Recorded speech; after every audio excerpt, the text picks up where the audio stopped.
Bonjour, bienvenue sur Bible 365. Nous sommes contents que vous soyez avec nous aujourd'hui, pour écouter la lecture du livre d'Ésaïe chapitres 6 à 10. Si vous êtes nouveau, s'il vous plaît abonnez-vous à la chaîne, aimez et partagez-la pour encourager quelqu'un d'autre à écouter la Bible cette année. Bonne écoute. Ésaïe, chapitre 6. L'année de la mort du roi Osias, je vis le Seigneur assis sur un trône très élevé, et les pans de sa robe remplissaient le temple. Des séraphins se tenaient au-dessus de lui. Ils avaient chacun 6 ailes, 2 dont ils se couvraient la face, 2 dont ils se couvraient les pieds, et 2 dont ils se servaient pour voler. Ils criaient l'un à l'autre et disaient « Saint, Saint, Saint est l'Éternel des armées. Toute la terre est pleine de sa gloire. » Les portes furent ébranlées dans leurs fondements par la voix qui retentissait, et la maison se remplit de fumée. Alors je dis, « Malheur à moi, je suis perdu, car je suis un homme dont les lèvres sont impures. J'habite au milieu d'un peuple dont les lèvres sont impures, et mes yeux ont vu le roi, l'Éternel des armées. » Mais l'un des séraphins vola vers moi, tenant à la main une pierre ardente, qu'il avait prise sur l'autel avec des pincettes. Il en toucha ma bouche et dit « Ceci a touché tes lèvres. Ton iniquité est enlevée et ton péché est expié. » J'entendis la voix du Seigneur, disant « Qui enverrai-je et qui marchera pour nous ?» Je répondis « Me voici, envoie-moi. » Il dit alors « Va et dis à ce peuple, vous entendrez et vous ne comprendrez point. Vous verrez et vous ne saisirez point. Rends insensible le cœur de ce peuple, endurcis ses oreilles et bouche-lui les yeux, pour qu'il ne voie point de ses yeux, n'entende point de ses oreilles, ne comprenne point de son cœur, ne se convertisse point et ne soit point guéri. Je dis, jusqu'à quand, Seigneur ? Et il répondit, jusqu'à ce que les villes soient dévastées et privées d'habitants, jusqu'à ce qu'il n'y ait personne dans les maisons et que le pays soit ravagé par la solitude, jusqu'à ce que l'Éternel ait éloigné les hommes et que le pays devienne un immense désert. Et s'il y reste encore 1/10 des habitants, ils seront à leur tour anéantis. Mais, comme le térébinthe et le chêne conservent leurs troncs quand ils sont abattus, une sainte postérité renaîtra de ce peuple. Ésaïe, chapitre 7. Il arriva, du temps d'Akaz, fils de Jotham, fils d'Ozias, roi de Juda, que Rétsin, roi de Syrie, monta avec Pékache, fils de Remalia, roi d'Israël, contre Jérusalem pour l'assiéger. Mais il ne put l'assiéger. On vint dire à la maison de David, « Les Syriens sont campés en Éphraïm. » Et le cœur d'Akaz et le cœur de son peuple furent agités, comme les arbres de la forêt sont agités par le vent. Alors l'Éternel dit à Ésaïe, « Va à la rencontre d'Akaz, toi et Shéar, Jashub, ton fils, vers l'extrémité de l'aqueduc de l'étang supérieur, sur la route du champ du Foulon.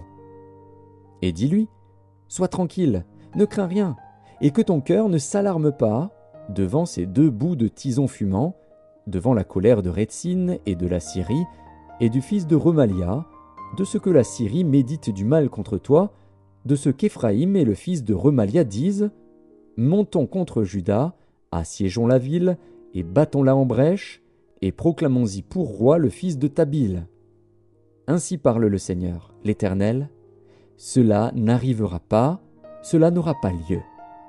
Car Damas est la tête de la Syrie, et Rétsin est la tête de Damas.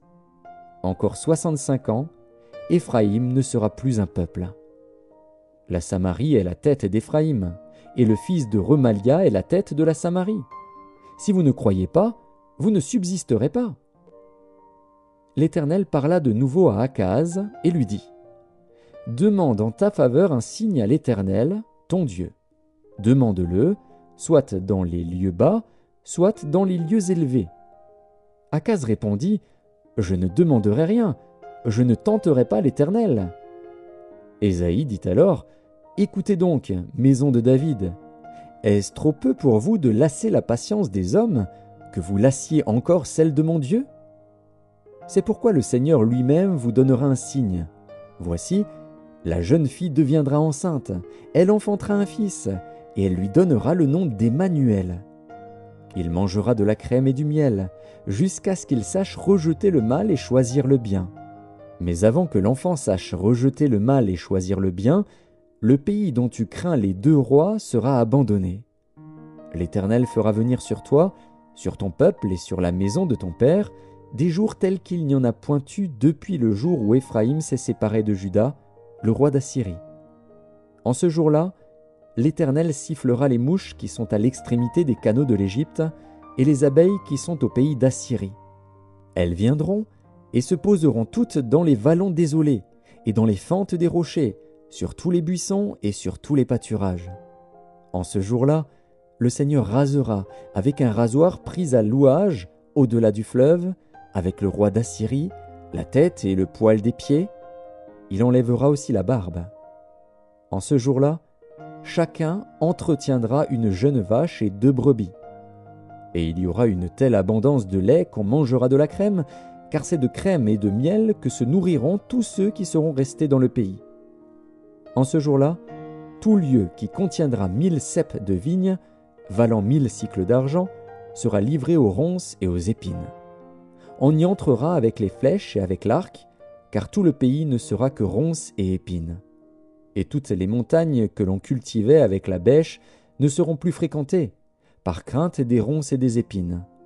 On y lâchera le bœuf, et la brebis en foulera le sol. Ésaïe, chapitre 8. L'Éternel me dit, « Prends une grande table et écris dessus d'une manière intelligible, qu'on se hâte de piller, qu'on se précipite sur le butin. » Je pris avec moi des témoins dignes de foi, le sacrificateur Uri et Zacharie, fils de Bérékia. Je m'étais approché de la prophétesse, elle conçut et elle enfanta un fils.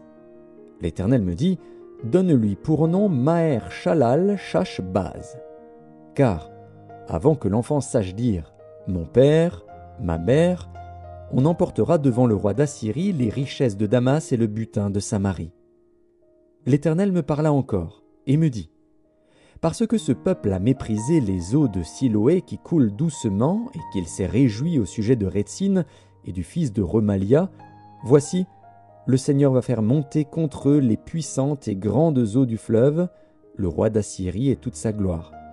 Il s'élèvera partout au-dessus de son lit, et il se répandra sur toutes ses rives. Il pénétrera dans Juda, il débordera et inondera, il atteindra jusqu'au cou. Le déploiement de ses ailes remplira l'étendue de ton pays, ô Emmanuel. Poussez des cris de guerre, peuple, et vous serez brisés.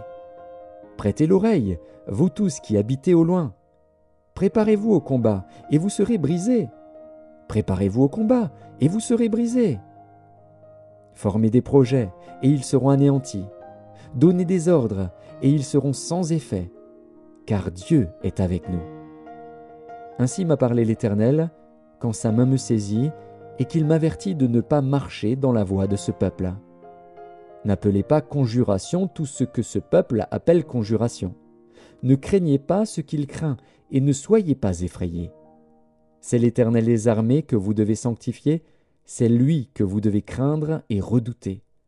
Et il sera un sanctuaire, mais aussi une pierre d'achoppement, un rocher de scandale pour les 2 maisons d'Israël, un filet et un piège pour les habitants de Jérusalem. Plusieurs trébucheront. Ils tomberont et se briseront, ils seront enlacés et pris. Enveloppe cet oracle, scelle cette révélation parmi mes disciples. J'espère en l'Éternel, qui cache sa face à la maison de Jacob. Je place en lui ma confiance. Voici, moi et les enfants que l'Éternel m'a donnés, nous sommes des signes et des présages en Israël, de la part de l'Éternel des armées, qui habite sur la montagne de Sion. Si l'on vous dit, consultez ceux qui évoquent les morts et ceux qui prédisent l'avenir, qui poussent des sifflements et des soupirs, répondez, un peuple ne consultera-t-il pas son Dieu? S'adressera-t-il aux morts en faveur des vivants? À la loi et au témoignage, si l'on ne parle pas ainsi, il n'y aura point d'aurore pour le peuple. Il sera errant dans le pays, accablé et affamé. Et, quand il aura faim, il s'irritera, maudira son roi et son Dieu, et tournera les yeux en haut. Puis il regardera vers la terre, et voici, il n'y aura que détresse, obscurité et de sombres angoisses. Il sera repoussé dans d'épaisses ténèbres. Ésaïe, chapitre 9. Mais les ténèbres ne régneront pas toujours sur la terre où il y a maintenant des angoisses.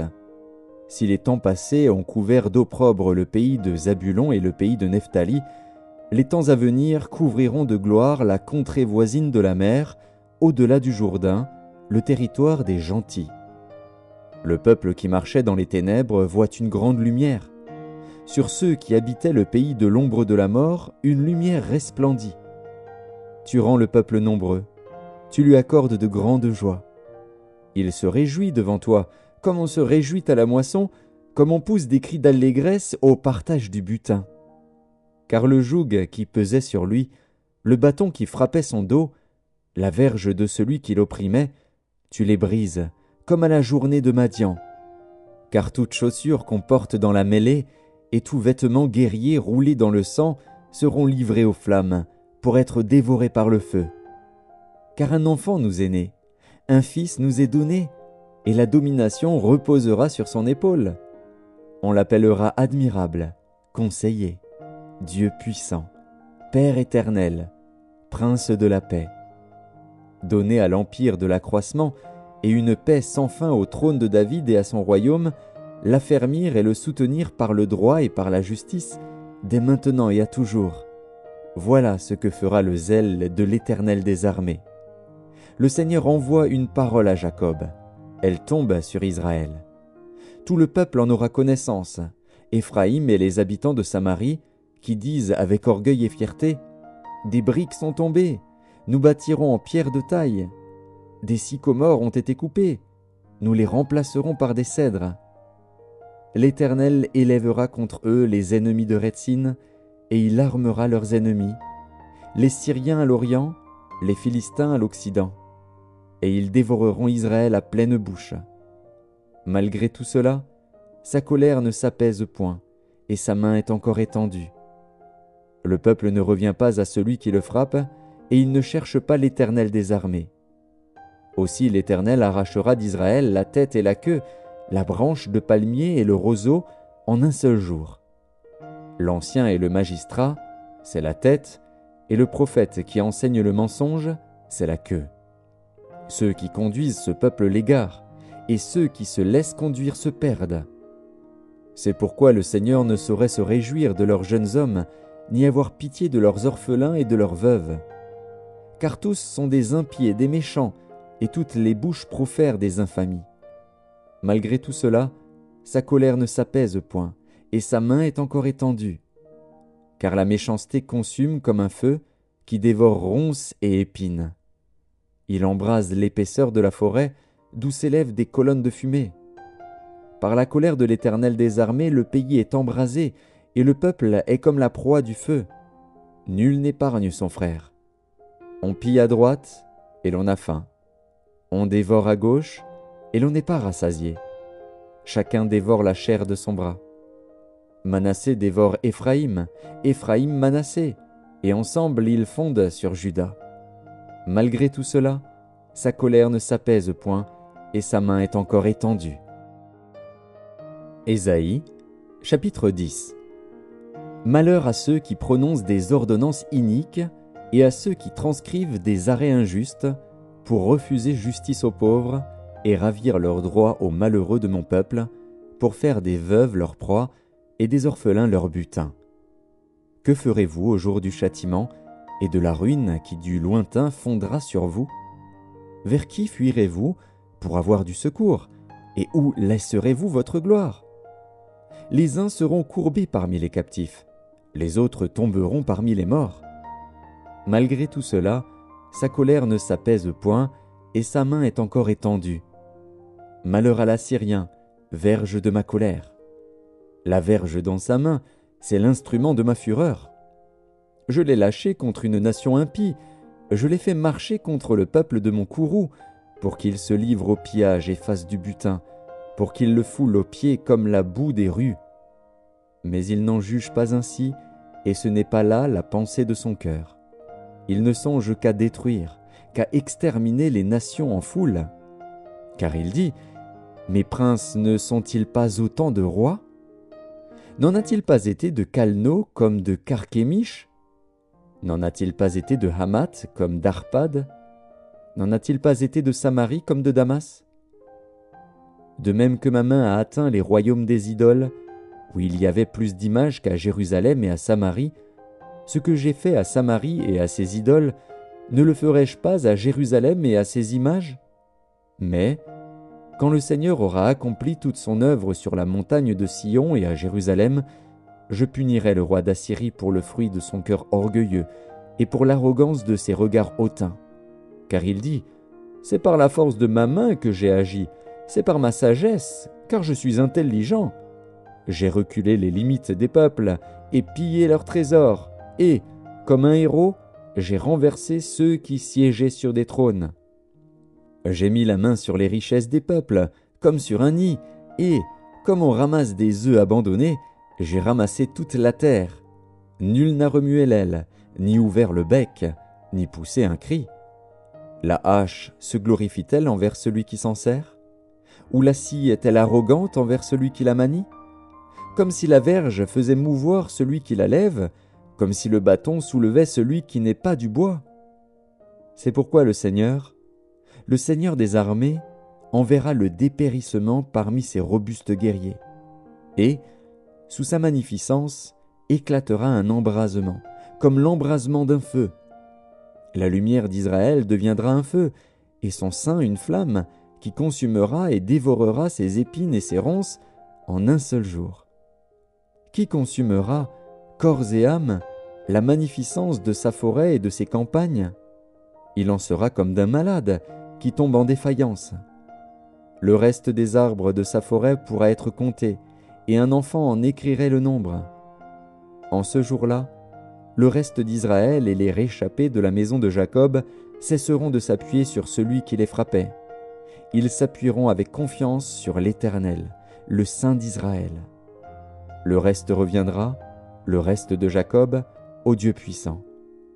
Quand ton peuple, ô Israël, serait comme le sable de la mer, un reste seulement reviendra.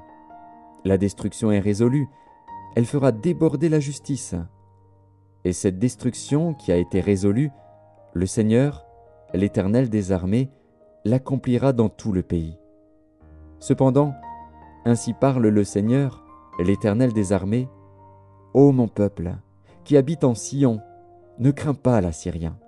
Il te frappe de la verge, et il lève son bâton sur toi, comme faisaient les Égyptiens. Mais encore un peu de temps, et le châtiment cessera. Puis ma colère se tournera contre lui pour l'anéantir. L'Éternel des armées agitera le fouet contre lui, comme il frappa Madian au rocher d'Horeb. Et, de même qu'il leva son bâton sur la mer, il le lèvera encore, comme en Égypte. En ce jour, son fardeau sera ôté de dessus ton épaule, et son joug de dessus ton cou, et la graisse fera éclater le joug. Il marche sur Ajat, traverse Migron, laisse ses bagages à Micmash. Il passe le défilé, il couche à Géba, Rama tremble, Gibéa de Saül prend la fuite. Fais éclater ta voix, fille de Galim. Prends garde, Laïs. Malheur à toi, Anatote. Madmena se disperse, les habitants de Gébim sont en fuite. Encore un jour de halte à Nob, et il menace de sa main la montagne de la fille de Sion, la colline de Jérusalem. Voici, le Seigneur, l'Éternel des armées, brise les rameaux avec violence. Les plus grands sont coupés, les plus élevés sont abattus. Il renverse avec le fer les taillis de la forêt, et le Liban tombe sous le puissant.